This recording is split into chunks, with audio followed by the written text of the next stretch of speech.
Halo teman-teman ATL Indonesia. Kali ini kita membahas mengenai materi bentuk PDF yang saya dapat hasil dari webinar. Kita review ulang agar teman-teman bisa memanfaatkan dan mengambil ilmunya. Ya, mungkin yang ini sesuai dengan kemampuan saya dalam mereview. Kali ini membahas mengenai patologis perspektif, positioning RT-PCR, antibody and other tests to support COVID-19 patient management. Jadi di sini dibawakan oleh Profesor Dr. Aryati, Dr. MS SPPKK, konsultan, Ketua Umum Pengurus Pusat PDS Patklin. Kebetulan ini hari Minggu 26 April 2020 memperingati 34 tahun Patelki ini hari jadinya itu 34 tahun. Oke, kita langsung lanjut saja. Materinya adalah sebagai berikut.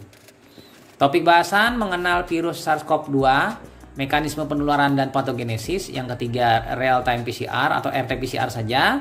Tes serologi. Yang kelima parameter laboratorium untuk manajemen COVID-19. Yang keenam penanganan spesimen.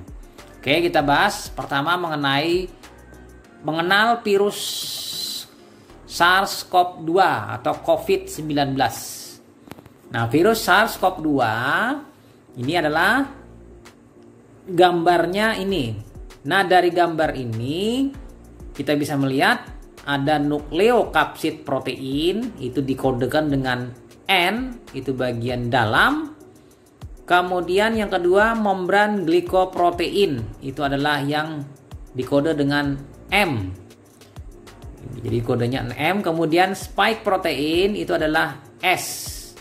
Spike-nya ini yang bagian yang mahkota atau yang pentol-pentolnya. Kemudian envelope protein ini adalah pembungkusnya, itu dikode dengan E. Dan ada RNA yang di dalamnya, dalam dari virusnya tadi. Nah, ini ordonya ordo Nidovirales, familinya Coronaviridae, kemudian genusnya Beta Coronavirus, subgenusnya Sarbecovirus. Nah, ini saya juga baru tahu ini seperti ini hierarkinya dari tata namanya. Kemudian 6 jenis coronavirus yang menginfeksi manusia. HKU1 beta coronavirus, OC43 beta coronavirus, 229E alpha coronavirus, NL63 alpha coronavirus, SARS-CoV, MERS-CoV, SARS-CoV-2. Nah, ini coronavirus yang menginfeksi manusia. Dan yang kita bahas ini yang paling bawah, SARS-CoV-2. Nah, ini yang kita bahas. Ini makanya masih dalam satu famili atau satu genus dia ini. Nah, yang kedua mekanisme penularan dan patogenesis.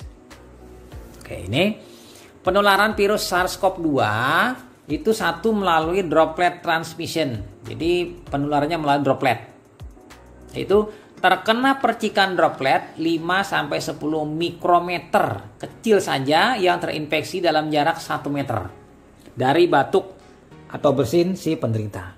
Makanya disuruh menjaga jarak 2 meter atau lebih.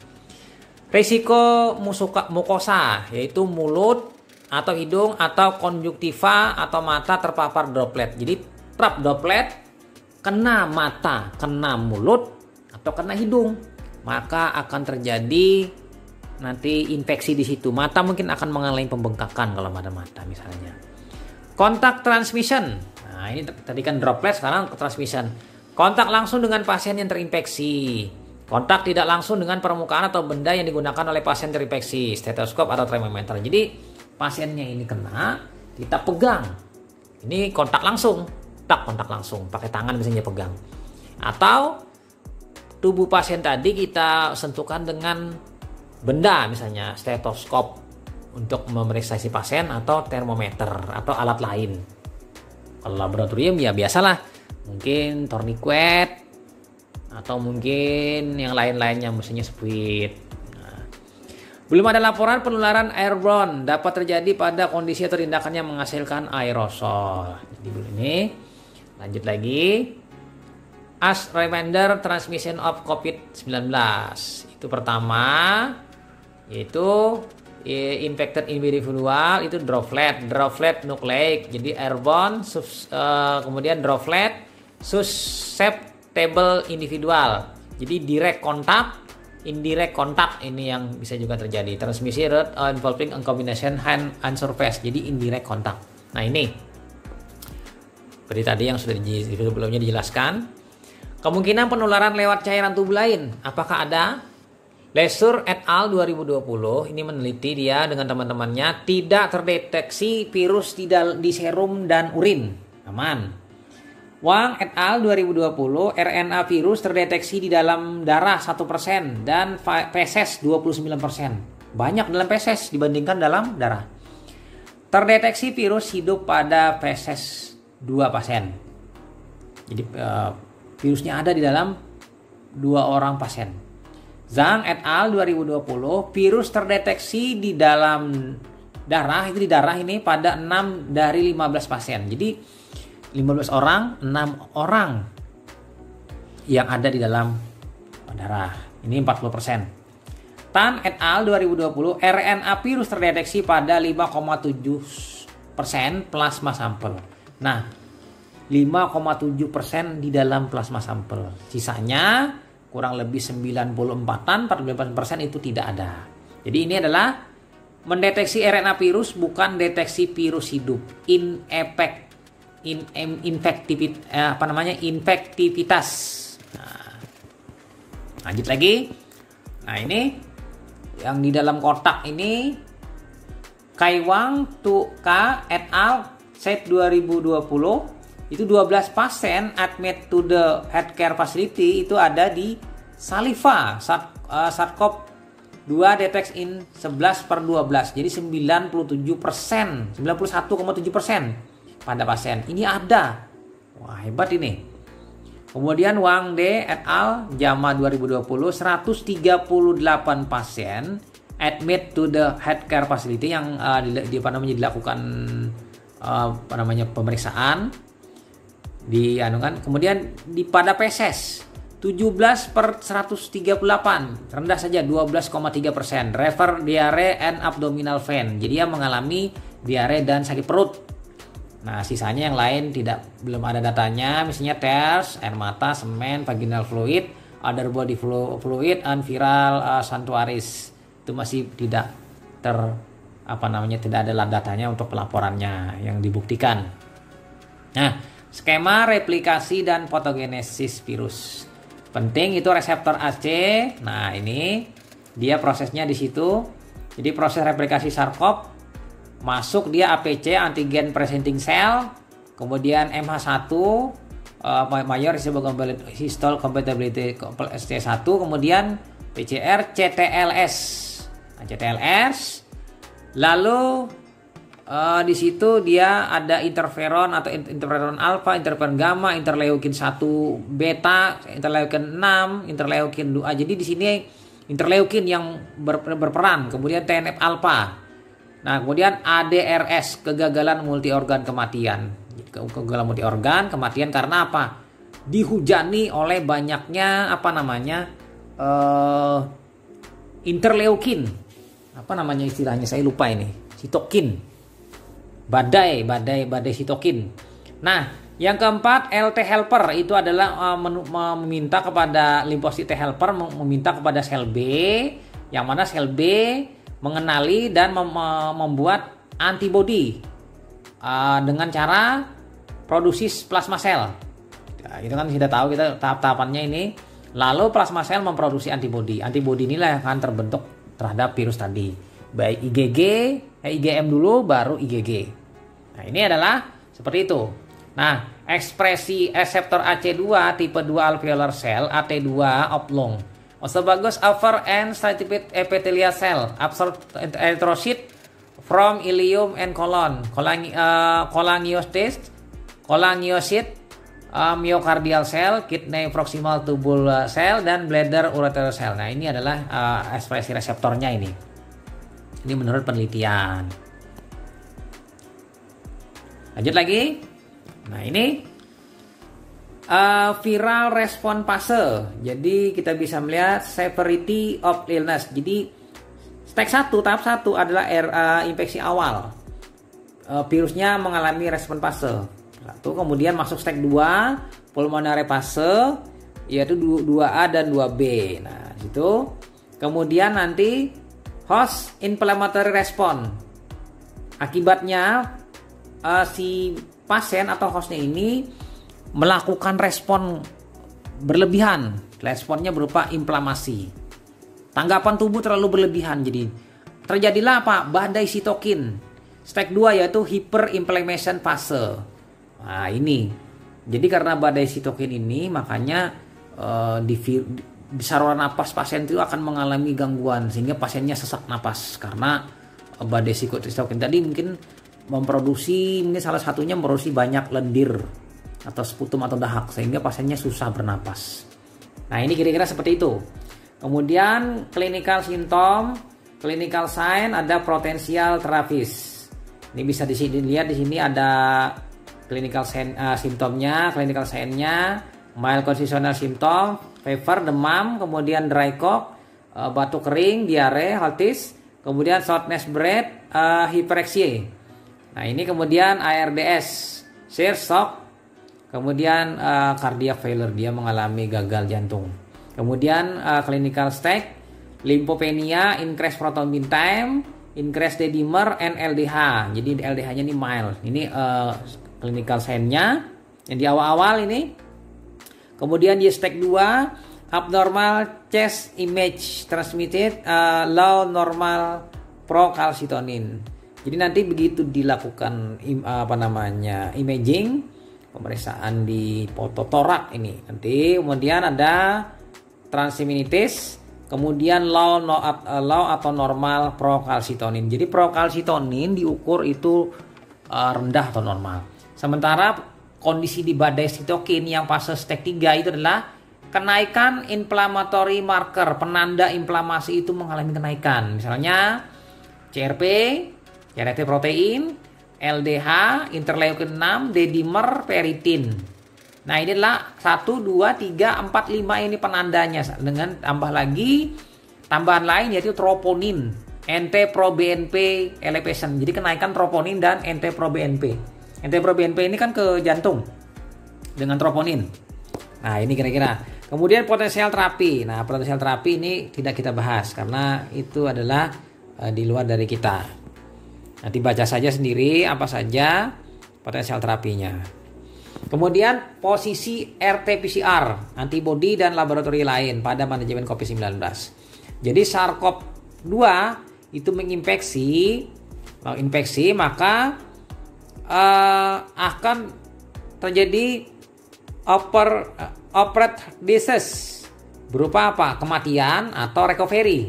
Dia mengalami proses kesembuhan. Yang mana di sini secara manajemennya itu adalah laboratori diagnosis adalah epidemiological surveillance. Itu adalah untuk survei epidemiologi RT-PCR anti SARS-CoV-2 antibody menggunakan rapid. Jadi menggunakan PCR dengan rapid. Sementara dalam kondisi infeksi diagnosis, untuk tujuan diagnosis tadi dia tujuan surveillance yaitu menggunakan RT-PCR, diagnostic testing. Dia harus menggunakan PCR real time-nya itu. Kemudian untuk overt disease itu menggunakan ada staging, ada prognostication, ada therapeutic monitoring. Jadi menggunakan various EVD, in vitro diagnosis test, lihat biochemistry monitoring. Jadi kita bisa melihat di pemantauan di kimia darah. Sementara untuk recovery proses penyembuhan itu adalah survei epidemiologi, yaitu adalah anti SARS-CoV-2 antibody. Jadi diperiksa rapid pertama, rapid kedua, rapid di fase awal yang di akut infeksi awal, kemudian di penyembuhan. Jadi 2 kali dengan rapid. Bagaimana rapidnya? Apakah pertama rapidnya negatif, kemudian menjadi positif, atau rapidnya IgM-nya positif, nanti di penyembuhan IgM saja misalnya. Lanjut lagi, RT-PCR SARS-CoV-2. Nah ini kita bisa melihat ECUs. Jadi direct method, indirect method. Jadi ada yang direct, viral isolasi, deteksi genom, kemudian deteksi antigen. Nah ini sementara indirect method adalah serologi IgG, IgM. Jadi IgM ini untuk pemeriksaan virus tadi. Jadi secara confidence, maka semakin ke arah indirect semakin kurang bagus. Artinya yang paling bagus adalah yang direct method tadi. Menurut Torres 2008. Nah, target gen RT-PCR SARS-CoV-2. Nah, ini kita bisa melihat tadi di awal sudah kita bahas, tiap masing-masing negara beda-beda. Ada yang menggunakan nanti yang beda-beda ini, misalnya yang di Wuhan Hu1 NC044718 SARS-CoV.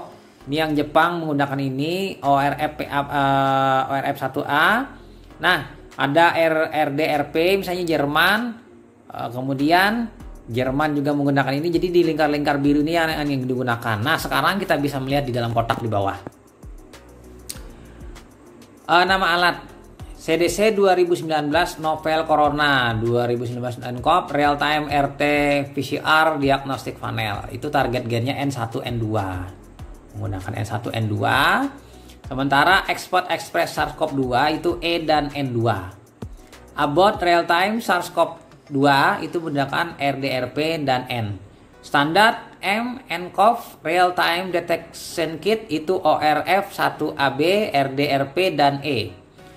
Kia-Stat DX Respiratory SARS-CoV-2 itu adalah ORF1B Foli Gen RDRP dan E. Cobas SARS-CoV-2 itu adalah ORF1A atau B dan E. Nah, ini masing-masing mempunyai target yang ada yang mirip, ada yang sama, ada yang berbeda-beda. Dan pada prinsipnya kalau dilihat di sini rata-rata masih menggunakan yang menggunakan E dengan N. Nah, E dengan N. Walaupun yang lain juga ada. Kita pindah lagi pemilihan jenis sampel. Nah, ini sampel itu ada bronchoalveolar levac fluid, cairan bilasan bronkus, kemudian sputum yang warna merah ini, kemudian yang warna hijau itu adalah nasal swab dengan pharyngeal swab. Ini yang digunakan swab. Yang mana yang di kotak warna merah di bawah itu nasopharyngeal dengan sputum itu yang paling dominan digunakan di sini. Nah, itu kira-kira. Lanjut lagi. Skema tahapan real time PCR. Jadi tahapan-tahapannya di sini RNA representasi kriptase ditambah tempel primer, maka terbentuklah dua untayan berupa cDNA PCR lalu diamplifikasi DNA tadi. Terjadi menjadi amplifikasi menjadi dua bagian dilipat gandakan. Nah, ini kalau melihat sebelahnya yang nomor 1 sampel atau DNA atau cDNA containing specific target. Jadi konsentrasinya semakin bertambah. Jadi specificity yaitu fluorochrome only when PCR product synthesis. Specific primer reaction mix tag DNTP buffer. Nah, akan ditambahkan kemudian PCR reaction sensitivity. Lalu ala fluorescent lognya. Nah, bila di sini CT4, CT3, CT2, CT1. Nanti ada 4321. Lalu ada dibuatkan lewat thresholdnya. Plateaunya, thresholdnya ada untuk kuantifikasi number of ALS. Jadi rapidity complication in 20 menit sampai 2 jam. Nah, ini seperti ini. Saya juga begitu melihat ini ya lumayan rumit juga sih. Kemudian kita pindah ke pengambilan sampel nasofaring atau orofaring. Nah, ini lihat di gambar dari hidung dimasukkan batang swab sampai mentok ke ujung. Itu adalah di wilayah area nasofaring. Ya, bisa dibayangkan apabila swabnya ini lentur ya tidak masalah, tapi kalau agak keras bisa menyebabkan pasien mengalami luka atau trauma di wilayah saluran napasnya. Ini swab nasofaring. Sementara swab orofaring itu disuruh membuka mulut dan diambil di bagian orofaringnya. Ya, kemudian menggunakan sampel sputum juga yang digunakan. Nah, pengambilan swab sampel anak itu anak tadi dipegang, baik nanti nasofaring atau orofaring. Lanjut lagi, virus transport media. Nah, ini PTM-nya nih, virus transport media. Lalu spesimen swab saluran napas tadi dimasukkan dan dipatah sehingga menyelam swab tadi dalam PTM kedua-duanya. Jadi ada yang dari nasofaring, ada orofaring, swab nasofaring dengan swab tenggorok, usap tenggorok. Jadi keduanya ini digabungkan, tergabung nanti teraduk dan tercampur, lalu ini akan meningkatkan jumlah virus di dalamnya sehingga pada saat analisa kemungkinan itu 2 kali lipat ditemukan karena dua sampel yang digabungkan jadi satu. Nah, kemungkinan penyebab false negatif. Nah, ini kesalahan negatif. Karakteristik penyakit. 1. Kadar muatan virus berbeda di tahap infeksi yang berbeda. Ini menyebabkannya. Yang kedua, ada perbedaan spesifik terhadap organ tubuh yang diserang virus. Jadi tubuh yang diserang virus ini beda-beda spesifiknya. Kemudian yang kedua, keterbatasan pengambilan sampelnya, yaitu 1. Pelaksanaan pengambilan sampel, lokasi dan volumenya ini berpengaruh. Kemudian yang kedua, penggunaan poliester. Nah, poliester swabnya ini atau kapas sintetis swab untuk deteksi virus dan PCR. Kemudian tenaga medis pengambil sampel yang tidak berstandar, mungkin dia tidak terlatih dan tidak memahami juga. Nah, ini. Kemudian lagi transportasi, penyimpanan, masalah lainnya. Ini yang mungkin menyebabkan false negatif. Negatif tidak pelaporannya negatif karena tidak bermasalah di peranalitiknya. Itu pemilihan wadah penyimpan cairan virus, PTM-nya. PTM-nya mungkin bermasalah nanti. Faktor eksternal, misalnya suhu, waktu penyimpanan dan transportasi. Ini karena kesalahan dalam proses menyimpan suhu, di dalam suhunya, suhu berapa, penyimpanan spesimennya yang tadi PTM. Kemudian waktu penyimpanannya, kemudian transportasinya misalnya lambat misalnya. Kemudian yang ketiga, virus RNA mudah terdegradasi. Nah, ini kelemahannya. Karena COVID-19 ini adalah virus RNA, mudah sekali terdegradasi atau rusak. Kemudian kelemahan reagen PCR lagi. Siklus R&D yang singkat dan stabilitas produk yang buruk. Ini kelemahannya. Kemudian yang kedua, belum melalui verifikasi berulang kali dan verifikasi klinis. Sementara yang ketiga, kekurangan situs gen spesifik yang tidak mencukupi saat merancang. Ini nanti yang berbahaya ini. Kemudian yang keempat, kualitas qPCR bervariasi dari perusahaan yang berbeda. Jadi tiap perusahaan nanti akan berbeda-beda nanti kualitas qPCR-nya. Lanjut lagi, faktor yang perlu diperhatikan pada PCR COVID-19. 1. Jenis spesimen yang perlu diperhatikan yaitu nasofaring atau orofaring swab, sputum atau bal yang bronchoalveolar lavage itu tingkat positivitasnya berbeda-beda. Nah, kemudian yang kedua, persyaratan laboratorium yang dapat mengerjakan PCR itu sesuai dengan SE HK 0201 Menkes 234/2020. Ya, ini sesuai dengan ini. Menkes apa Permenkes ini. Kemudian SE ya, surat edaran maksudnya. Kemudian yang ketiga, ketersediaan APD, swab dan PTM, reagen ekstraksi dan PCR ini berpengaruh. Keempat, kompetensi SDM, sumber daya manusianya ini berpengaruh. Dalam hal 1, pengambilan sampel. Yang mengambil sampelnya harus yang SDM-nya yang bagus. Yang kedua, ekstraksi, proses ekstraksinya. Yang ketiga, proses melakukan PCR-nya. Nah, ini. Kelima, perbedaan proses ekstraksi. Ya, perbedaan, ada yang menggunakan manual ekstraksinya, ada yang menggunakan semi otomatis, ada yang menggunakan memang full otomatis atau otomatis. Yang keenam, perbedaan alat PCR, ada yang open dan ada closed system. Ketujuh, perbedaan target gen, interpretasi dan keseragaman pelaporan hasil. Ini perbedaannya ini. Oke, lanjut lagi teman-teman, tes serologi sekarang. Prinsip tes atau rapid test imunokromatografi, ICT. Deteksi antibodi yang dihasilkan tubuh terhadap antigen berupa IgM, IgG, IgA, dan lain-lain. Berbagai metode misalnya ELISA, CELIA, ELPA, imunokromatografi. Nah, yang dipakai ini imunokromatografi, yaitu rapid test biasanya. Nah, ini kita melihat dasarnya di sini. Sampel PET itu bermigrasi dibawa oleh Pasegraf. Kemudian ada konjugat PET. Di sana ada ditemukan sudah antinya. Lalu dia bergerak melalui membran nitroselulose, tersetop di IgM, garis IgM, maka terbentuk warna. Bila dia cocok di IgG, garis IgG, maka terbentuk warna. Ikatannya tadi kita bisa melihat di situ ada ikatannya, 3 ikatan. Ya kan? Kemudian kontrol line, garis kontrol sebagai pengontrol bahwa alat ini bekerja dengan baik, stick ini bekerja dengan baik, artinya bukan invalid. Nah, seperti itu. Nah, kira-kira teman-teman. Lanjut lagi. Nah, ini dynamic titer of IgM antibody to SARS-CoV-2. Nah, ini Saver PTS, ini yang berat. Lihat di warna merah. Jadi ada grafiknya 1:100 sampai dengan 1:200, 400, 800. Titernya ini titer IgM. Sementara yang anunya 0, 3, 5, 7 harinya ini.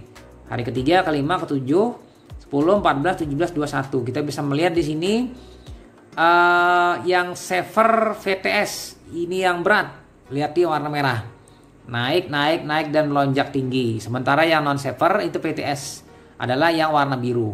Tidak begitu tinggi untuk IgM antibody terhadap COVID-19 atau SARS-CoV-2. Nah, ini dinamik titer IgG. Nah, ini yang gamanya tadi, yang mu-nya antibodinya sekarang yang gamma. Nah, di sini kita melihat yang warna merah saver pasien, itu pasien yang berat, itulah yang warna merah naik. Tinggi naik, mulai dari 4, 7, 10 dia mulai muncul. Sementara yang tidak berat, yang non saver pasien, itu warna biru, dia tidak begitu naik seperti halnya warna merah. Dan ini sampai 49 hari ini kalau bisa melihat D-nya ini. Titernya 20, 40, 80, 160. Nah, pindah lagi. Tingkat positivitas PCR, IgM, IgG terhadap perjalanan penyakit. Kita bisa melihat PCR warna hitam. Jadi yang ke atas 50, 100, 150%-nya positif rate-nya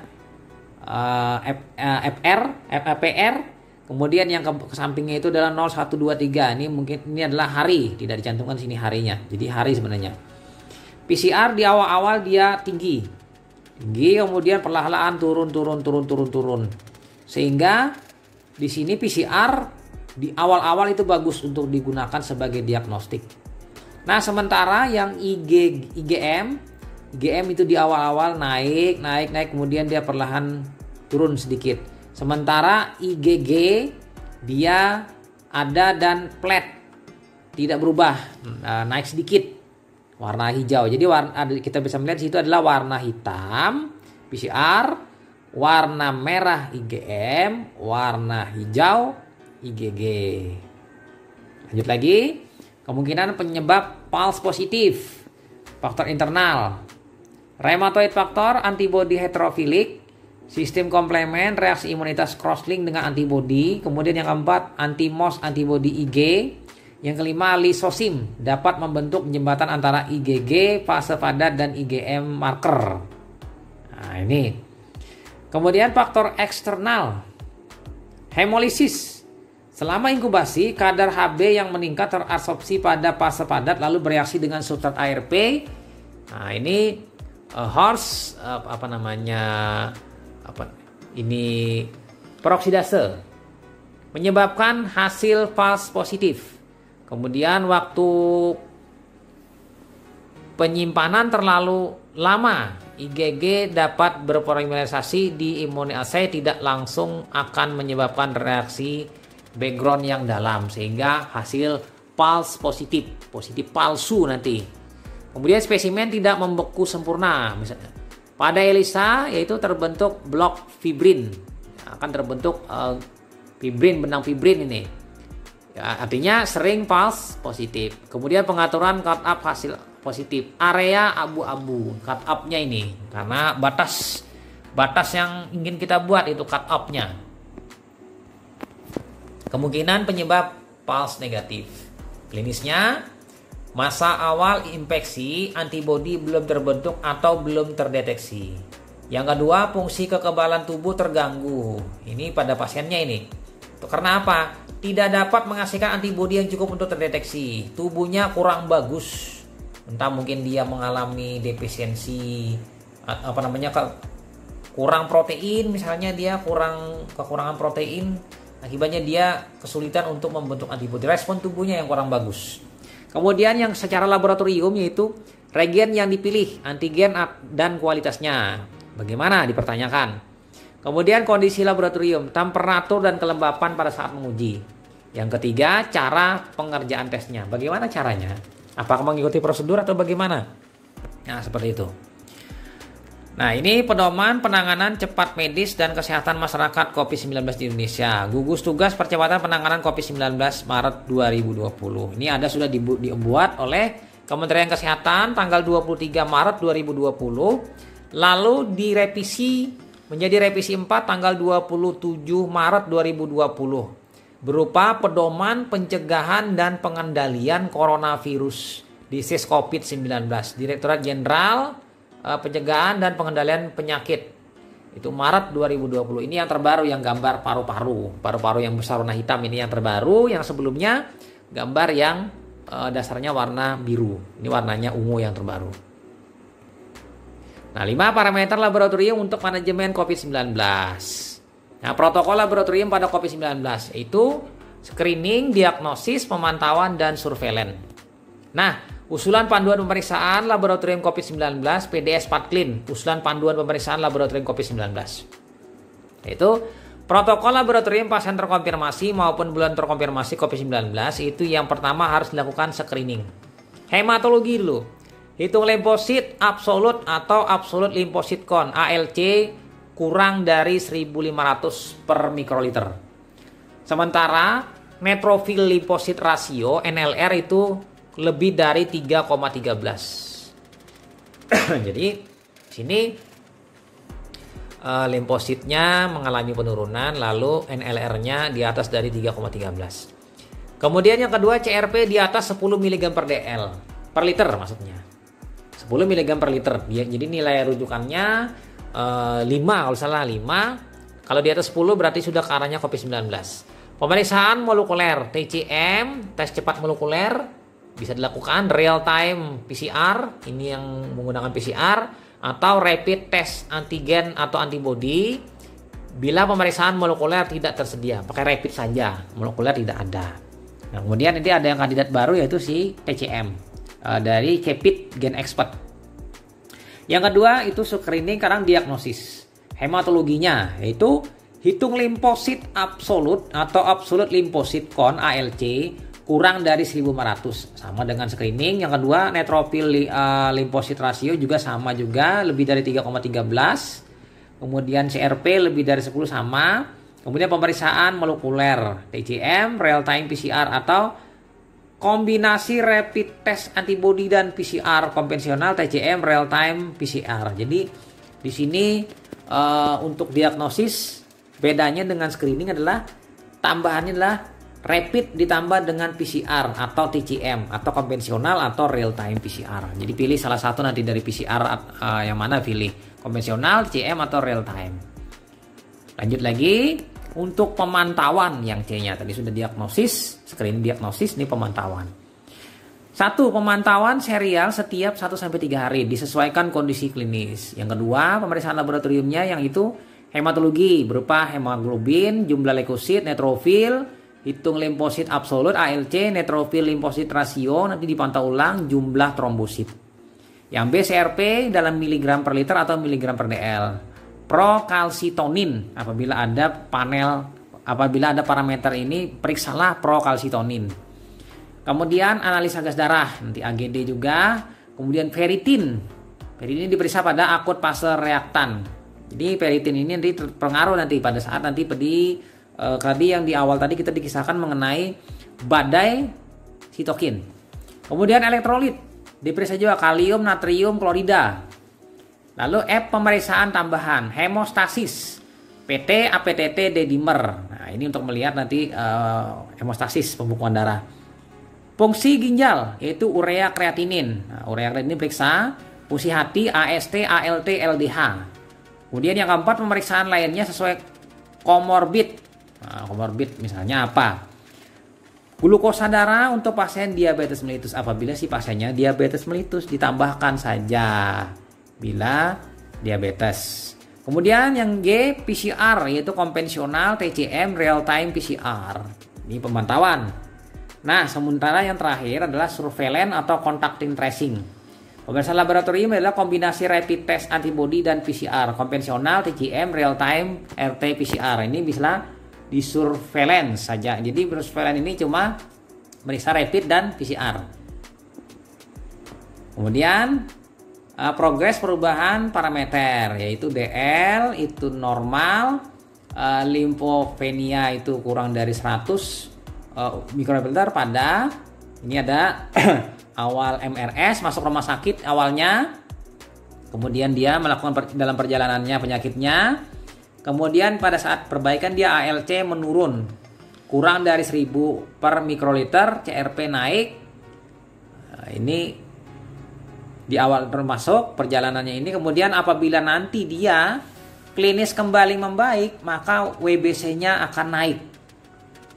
Bila sebelumnya rendah, limfosit absolutnya akan naik. Nah, seperti itu. NLR-nya itu adalah turun. Nah, ini jadi pada prinsipnya kita simpulkan awal masuk rumah sakit itu EDL dan LDH normal, limfopenia kurang dari 1000. Apabila penurunan perjalanan penyakit nanti ALC-nya menurun kurang dari 1000, CRP naik. NLR naik. Kemudian apabila klinis perjalanannya membaik, WBC naik. Kemudian limfosit absolut naik, NLR-nya turun. Nah, seperti itu kira-kira. Lanjut lagi, usulan alur screening untuk OTG, ODP, PDP dari PDS Patklim. Nah, ini. Laboratorium dasar. Darah lengkap atau CBC. ALC kurang dari 1500 per mikroliter. NLR lebih dari 3,13. Ini lab dasarnya hematologi analiser nih. Kimia klinik periksa CRP bila lebih dari 10 mg per liter. Nah, kemudian radiologi, pneumonia dan GGO. Nah, bila tidak lakukan PHBS, physical distancing. Perilaku hidup bersih dan sehat dan physical distancing jadi menjaga jarak. Apabila iya ini maka apabila tersedia itu pemeriksaan molekuler TCM atau RT-PCR. Bila negatif 2 kali berturut-turut bukan COVID-19. Tapi bila positif terkonfirmasi COVID-19.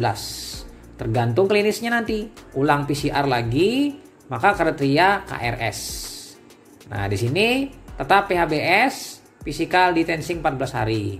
Nah, sisi lain adalah secara klinis laboratoriumnya ALC-nya lebih dari 1500 per mikroliter, NLR-nya kurang dari 3,13, CRP-nya kurang dari 10, radiologinya relatif aman. Ini bila sudah pasiennya sudah mulai proses penyembuhan.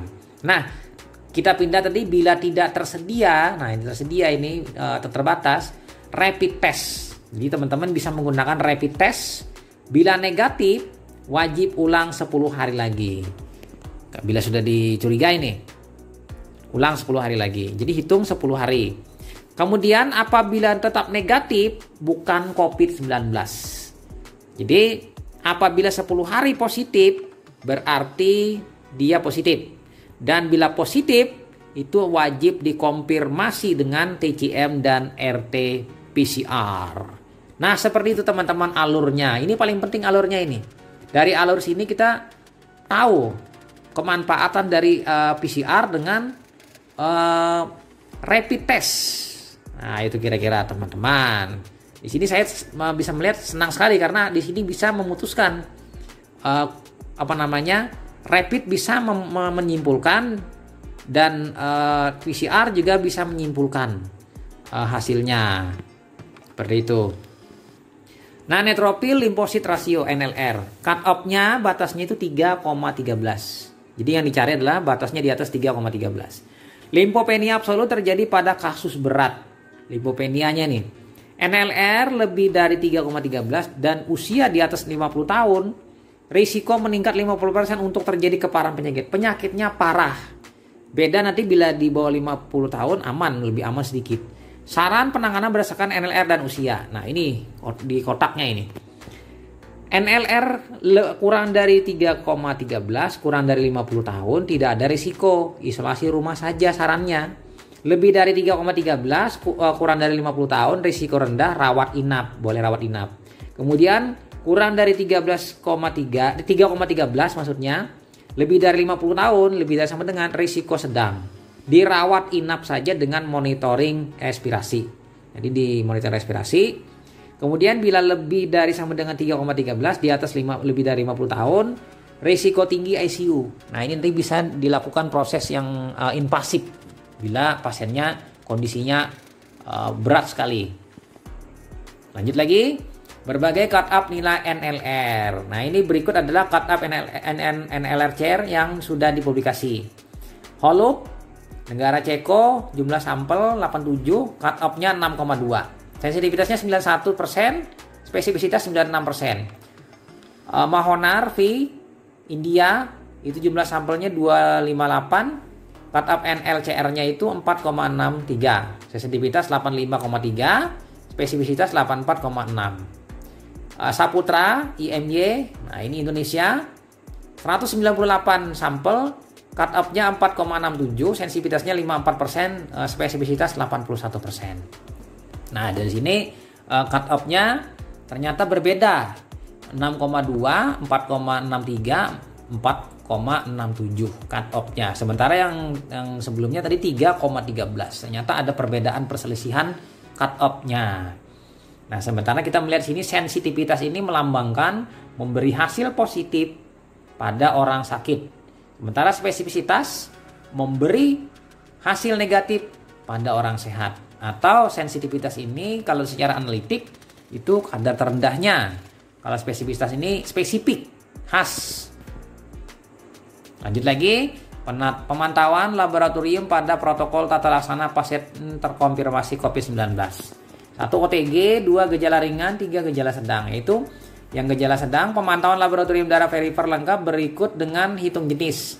Bila memungkinkan ditambah dengan CRP, fungsi ginjal, fungsi hati, dan ronsen dada secara berkala. Nah, ini yang sedang nih. Kemudian gejala berat. Nah, gejala berat ini. Pemantauan laboratorium darah perifer lengkap berikut dengan hitung jenis. Bila memungkinkan ditambah dengan CRP, fungsi ginjal, fungsi hati, hemostasis, LDH, D-dimer. Ini tambahan yang lebih bagus lagi dengan tambahan hemostasis, LDH, dan dimer. Kemudian monitor tanda-tanda sebagai berikut. Tachypnea, frekuensi napas lebih dari 30 kali per menit, saturasi oksigen dengan puls oximetri kurang dari dengan 93% di jari, PaO2, ViO2 lebih dari kurang dari sama dengan 300 mm Hg. Kemudian peningkatan sebanyak lebih dari 50% jika terlihatan area paru-paru pada pencitraan torak dalam 24-8 jam. Limfopenia progresif, peningkatan CRP progresif, asidosis laktat progresif. Nah, ini yang pada gejala berat. Pemantauan laboratoriumnya. Kemudian pemantauan laboratorium pada protokol tata laksana pasien belum terkonfirmasi COVID-19. Ini masih belum. Nah, tanda kutipnya sebelum. 1 OTG, yang kedua gejala ringannya. Hematologi rutin, cukup hematologi rutin. Kemudian hitung jenis leukosit dan laju endap darah LED. Ini untuk bagusnya ideal untuk di wilayah unit pelayanan yang jauh misalnya puskesmas. Kemudian gejala sedang dan berat. Pemeriksaan RDT, PCR, swab nasofaring hari 1 dan 2 sesuai dengan pedoman COVID Kemenkes halaman 110. Nah, ini ditambahin nanti dengan RDT. RDT rapid ditambah nanti swab untuk pemeriksaan PCR hari 1 dan 2. Pemantauan laboratorium darah perifer lengkap berikut dengan hitung jenis. Jenis leukosit nanti bila memungkinkan ditambah dengan CRP, bila ada CRP nih. Kemudian fungsi ginjal, urea kreatinin, fungsi hati, AST/ALT dengan LDH, hemostasis, APTT-PT, kemudian LDH tambah D-dimer. Nah ini bila untuk gejala sedang dan berat. Nah alur pemantauan parameter koagulase pada pasien COVID-19. Nah di sini prothrombin time atau plasma protein time itu bila normal 11,5 sampai 14,5 detik. Pemeriksaan PPT serial. Jadi serial nanti interval tiap berapa jam gitu. Bila normal 11,5 sampai 14,5 detik itu adalah pemeriksaan PT serial. Ini adalah dikembalikan lagi ke PT serial. Apabila memanjang lebih dari 14,5 detik maka dipindahkan nanti. Sesuai dengan dari PT tadi memanjang lebih dari 14,5 detik, itu pemeriksaan D-dimer dan atau FDG, fibrin degradation product. Nah, D-dimer tapi yang idealnya nih, yang paling ideal. Kemudian D-dimer kurang dari 0,5 mikrogram per mililiter atau FDP itu kurang dari 5 mikrogram per mililiter, itu maka pertimbangkan pemeriksaan APTT. Jadi periksa APTT nih, sahabatnya PT nih. Mixing study faktor koagulasi assay untuk evaluasi adanya defisiensi faktor koagulasi dan atau inhibitor. Jadi faktor koagulasinya defisiensi atau ada penghambat. Nah seperti itu. Nah kemudian yang pilihannya D-dimer lebih dari sama dengan 0,5 mikrogram per mililiter dan atau FDP lebih dari sama dengan 5 mikrogram per mililiter, itu maka dilakukan pemeriksaan lanjutan yaitu pemeriksaan serial. Apa yang diperiksaan serial? PPT dan APTT. Nah, ini dua sahabat ini, tambah dengan D-dimer dan atau FDP. Jadi ada 4 diperiksa. Maksudnya adalah untuk tujuan waspada perburukan bila terdapat tren pemanjangan PTPT dan APTT dan peningkatan D-dimer dan FDP. Karena ini terjadi proses nanti DIC arahnya, kasihan nanti pasiennya. Lanjut lagi. COVID-19 Early Warning Score, COVID-19 EWS. Nah, parameter Sign of Pneumonia on CT. Asesmennya yes, skornya 5. History of close contact with COVID-19 confirmed pasien, yes. Asesmennya skor 5. Fever, demam, yes, itu skor 3. Umurnya lebih dari 44 tahun, skor 1. Jenis kelamin, seksnya male, laki-laki, itu skornya 1. T-max-nya ini lebih dari sama dengan 37,8 derajat Celcius atau 100 Fahrenheit, itu skornya 1. Kemudian meaningful respiratory syndrome. Nah, ini yang respirasi yang terlihat. Meaning respiratory symptom maksudnya. Including cough, ada batuk-batuknya, expectoration and dyspnea. Jadi dia udah batuk, kemudian Anda mungkin berdahak atau dia sesak napas. Lebih dari 1 simptom itu adalah skor 1. NLR. Nah, ini NLR-nya nih. Neutrophil lymphocyte ratio. Lebih dari sama dengan 5,8, skornya 1. Jadi bila dijumlahkan, highly suspect pasien lebih dari sama dengan 10. Bila dijumlahkan semuanya totalnya 10 sama dengan berarti sudah arahnya ke COVID-19. SARS-CoV-2 Nucleic Detection Positive Independent Diagnostic Indicator. Yang ini. Kemudian T-max, highest body temperature from illness onset first hospital admission. Jadi mengukur suhu tertinggi dari suhu tubuh tadi. NLR, neutrophil to lymphocyte ratio. Nah ini. Lanjut lagi, penanganan spesimen. Lumayan panjang ini materinya. Prinsip umum penanganan spesimen rutin, darah, urin, feses di era pandemi COVID-19. 1. Semua spesimen yang terima harus diperlakukan sebagai spesimen resiko tinggi. Yang kedua, wajib menerapkan universal precaution, kewaspadaan universal untuk semua spesimen, pelindung wajah, sarung tangan, gaun, disposable. Yang ketiga, belum ada laporan keberadaan virus SARS-CoV-2 yang masih infeksius pada darah dan urin. Belum ada laporan ini. Yang keempat, hati-hati terhadap berbagai prosedur yang menghasilkan aerosol, droplet, dan tumpahan. Misalnya tabung yang tumpah, kemudian aerosol pada saat perputaran sentrifus atau droplet dari pasien. Nah, penggunaan APD memerlukan 4 unsur yang harus dipatuhi. 1. Tetapkan indikasi penggunaan dengan mempertimbangkan risiko terpapar, dinamika transmisi. Transmisi penularan COVID-19 ini adalah droplet dan kontak. Gaun, sarung tangan, masker bedah, penutup kepala, Google, sepatu pelindung.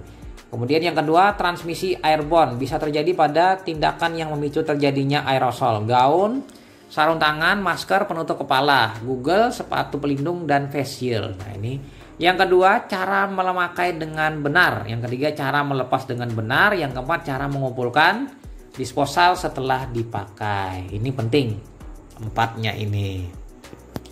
Nah, ini ada petunjuk teknis alat pelindung diri APD dalam menghadapi wabah COVID-19 yang dirilis oleh Kementerian Kesehatan sebagai dokumen resmi 8 April 2020. Dikeluarkan oleh Direktorat Jenderal Pelayanan Kesehatan Kementerian Kesehatan Republik Indonesia tahun 2020. Nah, APD sesuai transmisi droplet dan kontak. Gaun atau gown. Kemudian yang kedua sarung tangan, yang ketiga masker N95 atau bedah, yang keempat pelindung kepala, yang selanjutnya adalah pelindung mata, Google, sepatu pelindung. Catatan APD di atas dapat ditambahkan pelindung wajah, face shield. Bila bagusnya itu ditambah face shield. Ya sebenarnya kayak helm lah. Transmisi aerosol, gaun atau gown, sarung tangan, masker N95 di sini di highlight, pelindung kepala, pelindung mata, Google, pelindung wajah, face shield, sepatu pelindung. Catatan APD di atas bisa ditambahkan dengan penggunaan apron, ditambah dengan apron lagi lebih bagus. Nah, di sini COVID-19 adalah penyakit yang berbeda dengan penyakit virus Ebola yang mana ditularkan melalui cairan tubuh terinfeksi. Karena kalau COVID-19 ini melalui droplet atau aerosol. Oleh karena terdapat perbedaan dalam hal ini transmisi, persyaratan APD untuk COVID-19 berbeda dari yang diperlukan untuk virus Ebola. Secara spesifik, coverall kadang disebut dengan APD Ebola tidak dipersyaratkan saat mengelola pasien COVID-19. Namun dalam situasi wabah COVID-19 di Indonesia dengan laju peningkatan kasus konfirmasi positif yang cepat, maka penggunaan coverall dapat memperluas area perlindungan bagi tenaga kesehatan. Jadi bisa menggunakan coverall yang lengkap, hazmat. Nah, contoh penggunaan APD pada saat merawat pasien suspek atau konfirmasi COVID-19. Jadi sebelah kanan, sebelah kiri. Ada mungkin perbedaan mengenai penggunaan maskernya. Kemudian lagi bedanya, kayaknya penggunaan maskernya yang berbeda ini. Kemudian lanjut lagi, pengerjaan spesimen rutin. Nah ini. When handling and processing specimen. Jadi pada saat kita menerima dan memproses spesimen, including blood pop regular test. Jadi tambahkan pemeriksaan darah untuk tes serologi, laboratorium practice and procedure area basic to microbiological practice and procedure GMP sesuai mengikuti. Jadi mengikuti sesuai dengan prosedur GMPP. Nah ini bila untuk prosedur nanti dalam hal COVID-19 ini. Lanjut lagi, good microbiology practice, biosafety in the laboratory. Nah ini ada bisa diunduh di http /2017igam.org safety what is safety. Nah ini gambarnya, kita bisa melihat dan simak sendiri teman-teman. Ada personal protection, ada laboratory work area, ada hand washing, ada clean up and disposal procedure, emergency procedure. Nah, prosedur laboratorium yang berisiko menimbulkan aerosol yaitu carelessly removing glove, pouring liquid, removing popping of stopper, opening liquid culture snap tutup bottle, blowing of pivot, shaking or protect open tube, stirring, driving break culture container, sampai dan ke bawah necropsis of infected animal. Nah ini adalah hal-hal yang berisiko menimbulkan aerosol. Kemudian good microbiology practice. Nah, ini adalah cara membuka tabung, inoculation loop, searing net, pipetting, sentrifugasi, breaking, mix and homogenization, and pouring infectious material. Ini adalah yang bisa dilihat di good microbiological practice. Nah, kewaspadaan penggunaan sentrifugasi. Jadi berisi aerosol itu akan menyebabkan dia keluar dari sentrifus tadi. Oleh sebab itu sentrifus itu pada saat diputar dan dia berdiam diri, dia minimum kita diamkan selama 10 menit. 10 menit, setelah 10 menit baru boleh dibuka sentrifus tadi, untuk diperiksa spesimennya. Jadi harus didiamkan 10 menit setelah dia berhenti dengan sempurna. Take home message. Nah, ini adalah PR-nya, pesan. Di era pandemik, semua spesimen harus diperlakukan sebagaimana spesimen beresiko tinggi. Itu pastilah. Hati-hati terhadap semua tindakan yang menimbulkan aerosol. Perhatikan pada APD yang digunakan. Nah, ini narasumbernya Prof. Aryati. Jadi terima kasih teman-teman atas perhatiannya. Semoga bermanfaat. Saya Ahmad Lab pamit. Sampai jumpa di video-video selanjutnya. Bye.